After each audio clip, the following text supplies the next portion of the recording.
Welcome sir.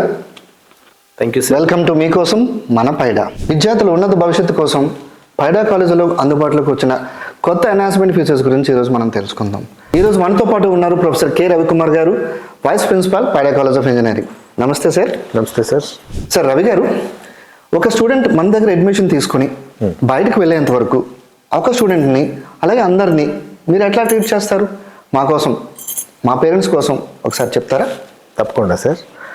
Sir జనరల్గా మనకి computer సైన్స్లో ఈటీఎల్ అని ఉంటుంది, అంటే ఎక్స్ట్రాక్ట్ ట్రాన్స్ఫార్మ్ అంటే ఒక టూల్. అది మనకి ఎక్స్ట్రాక్ట్ ఇన్ ద సెన్స్ ఒక రా మెటీరియల్ లేకపోతే ఒక రా ఏరియా నుంచి మనం డేటాను తీసుకొచ్చి దాన్ని ట్రాన్స్ఫార్మ్ చేసిన తర్వాత దాన్ని లోడ్ చేస్తాం. ఇది జనరల్ ప్రాసెస్ అనమాట. సో అలాగే మనకి స్టూడెంట్స్ కూడా ఒక రా మెటీరియల్ లాంటి వాళ్ళు వేరియస్ కాలేజ్, ఇంటర్మీడియట్ కాలేజ్ నుంచి మనం వాళ్ళందరినీ కూడా త్రూ ఎంసెట్ ద్వారా అవ్వచ్చు, లేకపోతే మేనేజ్మెంట్ కేటగిరీ అవ్వచ్చు, వాళ్ళు వచ్చి కాలేజీలో అడ్మిషన్ తీసుకుంటారు. సో తీసుకున్న తర్వాత some people may have some goals, but most of the people doesn't have any goal. So ప్రీవియస్గా మేము చేసే పని ఏంటంటే వాళ్ళు వచ్చిన తర్వాత వాళ్ళు కొంచెం వాళ్ళందరినీ టువర్డ్స్ ద అకాడమిక్ స్టార్ట్ చేయకుండా ఇనీషియల్ స్టేజ్లో వాళ్ళకి ఏంటంటే ఒక కెరీర్ గైడెన్స్ ఇస్తాం.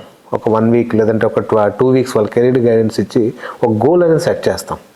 సో దిస్ ప్రాసెస్ అంటే మనకి ఇప్పుడు ఫస్ట్ ఇయర్ నుంచి వాళ్ళు బయటకు వెళ్ళే లోపల కంప్లీట్గా ఒక ట్రాన్స్ఫర్మేషన్ ప్రాసెస్ అనేది జరుగుతుంది. ఈ పీరియడ్ మనం ట్రాన్సిషన్ పీరియడ్ అంటాం.